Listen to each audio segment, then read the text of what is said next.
right, moving on. The tiny island of Katchatheevu has become a big issue in India's politics. But beyond politics, on Nation Tonight, we try and understand what exactly happened back in 1974. The Katchatheevu Island remained a disputed territory between India and Sri Lanka until 1974, when it was ceded to Sri Lanka. It lies northeast of India's Rameshwaram, which is about 33 kilometers from the Indian coast, and about 62 kilometers southwest of Sri Lanka's Jaffna. 1920 is when this contention began. However, years later, in 1974, as part of her Indo-Sri Lankan Maritime Agreement with her counterpart Srimavo Bandaranaike, Indira Gandhi ceded Katchatheevu to Sri Lanka. Amid the protests that happened after this decision, Tamil fishermen were one such group who had said that their rights have been curtailed. So here are the big questions that we're asking on the show. What is the strategic importance of Katchatheevu? How is the disputed territory divided between countries? And can India now retrieve the Katchatheevu Island? Joining me on the broadcast is Ambassador Ashok Sajjanhar and Major General Katoch, Director, India Foundation. Good evening. Welcome to both you gentlemen. General Katoch, let me start with you first. This whole issue of Katchatheevu has become and has taken center stage right now in India's politics in this election season. But, beyond politics, help us understand why is it strategically important? Why is it that India and Sri Lanka lay their claim on it in the first place? Thank you, Shreya. Shreya, I won't go into the history of the dispute, which goes back a very long time. For some point of time, it was under Jaffna. For some time, this particular island was under Indian control. But ultimately, when it came to British India, the dispute between India and Sri Lanka arose, and both were under the British. At that point, the British could not resolve it. It really pertained to where is the maritime line to be drawn for where both the two countries, their fishermen can carry out fishing. Now, that was basically broadly what the dispute was, and it was not resolved by the British at that point of time. Now, when we come to 1974, it was given away by the government of India to the government of Sri Lanka. And the reasoning given was that Sri Lanka is a small country and we need to have good relations with them. I personally feel that this is a very superfluous and a very, this is not the type of reasoning we have in international relations, which I have. No country does that. So today, if you want to maintain good relations, we cede territory to A or to B or to C or to a big country or to a small country. That is not the way that is not the way countries operate. So I think the fundamental error was made at that time. The reasoning which was given, it is a small island. Well, the accusations, the reasoning given was not a blade of grass grows. Now, ultimately, we lose out strategically. Now, I want to give you the strategic implications as far as this particular thing is concerned. One, while the island per se, this island Katchatheevu per se is very small, just about 285 acres. But we must remember that the territorial sea is 12 nautical miles around the island. So if you actually total out the area, it is in excess of 200 square miles. More importantly, your exclusive economic zone is 200 nautical miles from that area. Now, if we have to draw a median line between Sri Lanka and India, if we take the island out, then it will be drawn exactly in between the two. But if this island belongs to us, then the median line is shifted much further towards Sri Lanka. And now it is shifted much further towards India because we have gifted this land away. This is one. Number two, what happens in the future if say oil is found in those areas? We have lost our rights to it. So I think it is, in my personal view, it is a strategic blunder. I don't think the Prime Minister at that time was given the correct inputs. But that notwithstanding, I think it behoves the leadership of any country to look into all aspects of what a treaty is all about. And I don't think the requisite amount of homework is carried out. This is not a race so that somebody can get the Nobel Peace Prize or something like that. Too many people are after things like that and national interest gets sacrificed. Let me get in Ambassador Sajjanhar in this. Ambassador Sajjanhar, I agree with when General Katoch says that it's bizarre and it's ridiculous to have a reasoning of, trying to maintain friendly relationship with a country, and in that you actually cede one part of what was considered your own territory. But, help us understand in diplomacy, how do these things work? When there is a disputed territory, how do two nations really negotiate in such matters? Yeah, thank you very much, Shreya. And, it is said that as far as international relations are concerned, or relations between two countries are concerned, or different countries are concerned, there are no permanent friends or enemies. There are only permanent interests as far as individual countries are concerned. And there can be no greater national interest than preserving your own territory or sovereignty, territorial integrity. And so, it is, of course, all countries want to have good relations, particularly with their neighbors. And it is basically on land issues, if there are boundaries, land boundaries or maritime boundaries, that there are going to be issues. But the negotiations are always very hard-nosed and very pragmatic and very practical, that if you are ceding something to another, you always get something in return, a quid pro quo, as far as, whatever you are ceding, you are giving away.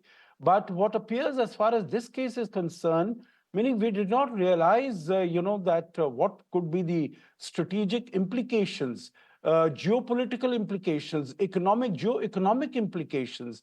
You see, for instance, right now, what I totally agree with what General Dhruv Katoch has said. He's spoken about oil.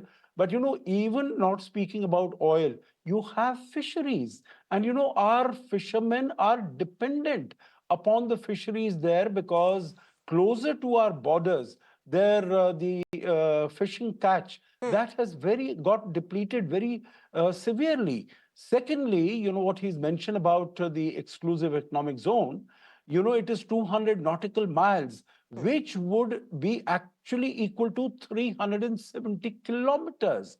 Meaning one might think that 1 nautical mile is something similar to an ordinary mile. It is not so. 200 nautical miles is 370 kilometers. And now we see how China has been,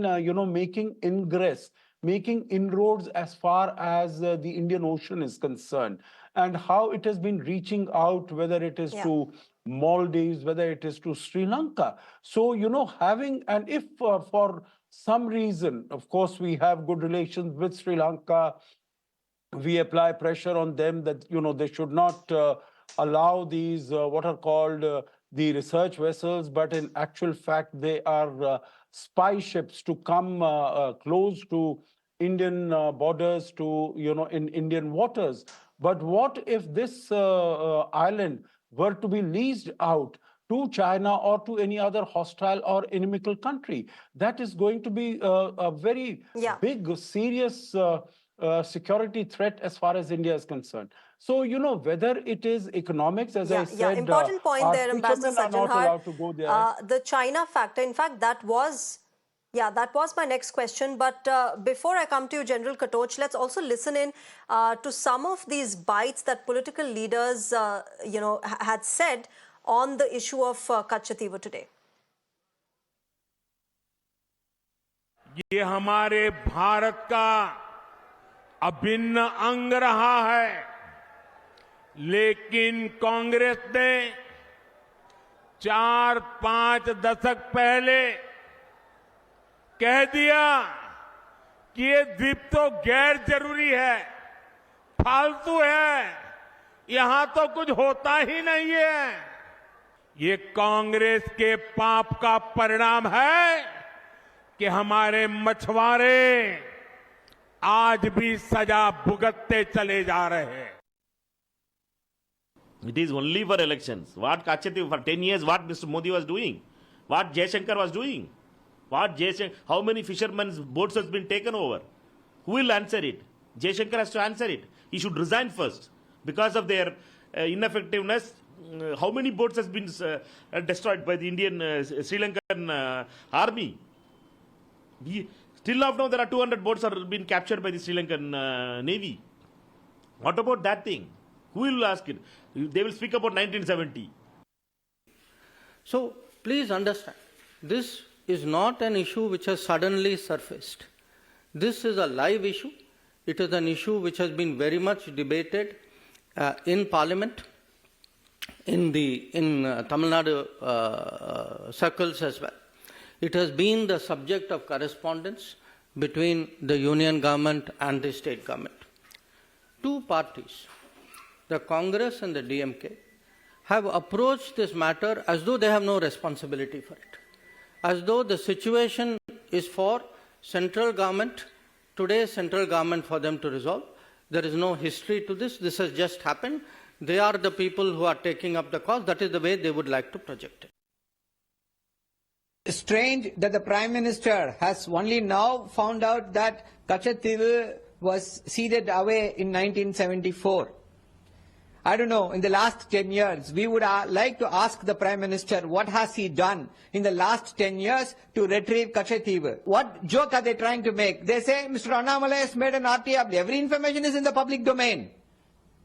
What information you are going? You are the central government. From where are you getting these details? So to divert everything, divert all these things, divert the massive scam called the electoral bonds, the massive scam called the PM Cares Fund, the massive scam pointed out by the CAG. They want to divert the attention of the common man. That is why the Prime Minister is raking up an issue. Dravida Munnetra Kazhagam அதனுடைய தலைவர்கள் எல்லாம் தமிழகத்திலே சொன்ன கட்டுக்கதை, கச்சத்தீவு காங்கிரஸ் ஆட்சி கொடுத்துட்டாங்க, எங்களுடைய போராட்டத்தையும் தாண்டி கொடுத்துட்டாங்க, எங்களை கேட்காம கொடுத்துட்டாங்க. அமைச்சர் திரு ஜெய்சங்கர் அவர்கள் சொன்னது போல 21 முறை தமிழகத்தினுடைய முதலமைச்சர் நாடகத்திற்காக கடிதம் எழுதுறாங்க, கச்சத்தீவை மீட்டு தாருங்கள், கச்சத்தீவை மீட்டு தாருங்கள் என்று. அன்னைக்கு தமிழகத்தினுடைய முதலமைச்சர் கலைஞர் கருணாநிதி அவர்கள் கச்சத்தீவு கொடுப்பதற்கு சம்பந்தம் இல்லை என்று சொல்லி இருந்தால் கச்சத்தீவு மத்திய அரசு கொடுப்பதற்கு வாய்ப்பே இல்லை, கொடுத்திருக்க மாட்டாங்க. All right, so that's the politics really playing out with the centre and the opposition parties hitting out at each other. But General Katoch, let me come to you. Before we played those bites, we were talking about the China angle. You know, there has been, of course, concern that China has had its expansionist policy. And, you know, it won't be a surprise if Sri Lanka actually goes on to hand over Katchatheevu Islands to China as well. Actually, Shreya, that is the possibility. Because let's face it, as of now, as of this moment, Katchatheevu is a sovereign part of Sri Lanka based on the 1974 treaty. Now, unless we revoke that treaty, that is the status quo existing as of now. And if it is a sovereign part of Sri Lanka, then what they do with it is a matter of, is their internal matter, let me put it that way. However, having said that, every country cannot, cannot do things unilaterally where other nations' interests are involved. So for Sri Lanka to take such a drastic step as to lease this island out to the Chinese, which they could very well do, will invoke a very strong counter reaction from India, which may actually lead up to military, which could involve the military dimension also. And I presume Sri Lanka is aware of it. But then that threat always remains, and there was no reason to have it. So I think, I think it behoves, the time has come now to take up this issue again. One, it was not ratified by India's parliament. And if a treaty of this nature has to take place, the parliament must ratify. That ratification has not taken place. So, in a sense, grounds exist to. But should we be, Ambassador Sajjanhar? It has to be ratified. 2 points there. One is, will there be a provision to actually now, retrieve the Katchatheevu Islands? Can India go ahead with that? And number two, would we want to do that considering the fact that we do share a healthy relationship with Sri Lanka currently? Yeah, I think that's a political, the second question first, that's a political point, as to how we want to take this forward. And obviously, as far as India is concerned, we have started our neighborhood first policy. We are reaching out to all our neighbors, and the manner in which we have gone around We are aware, as far as Sri Lanka is concerned, $4.5 billion we have advanced to them in 2022 when there was really an existential crisis that Sri Lanka was going through. So our relations are strong, our relations are robust, our relations are vibrant. So, in that context, I think we need to look at this issue. Also, you had mentioned right at the beginning about the China angle, and India has made its sensitivities about the presence of Chinese ships or submarines in our waters. It has made it very clear to Sri Lanka, and Sri Lanka has been very sensitive to our concerns, our security concerns. And as is known, they have told that there will be no foreign ships that would be allowed to berth on their ports for the next 1 year. Of course, what happens after that and how things shape up, we'll really have to see. But, India has to be, upfront as far as our relations there are concerned. Now, to your first question, whether can we retrieve that? I think under the circumstances, it appears to be a difficult proposition in the normal course of things. But of course, there can be,